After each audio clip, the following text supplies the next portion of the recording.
Ini ya guys, cara mengetahui mana jalur pengering, mana pencuci, karena ini tidak ada kode.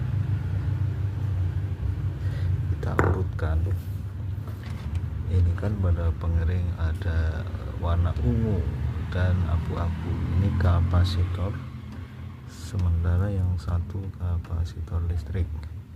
Kita urutkan. Nah, ini ketemu, kita potong. Berarti yang biru dengan yang merah muda ini ialah pada pencuci. Oke, kita ganti dengan yang ini.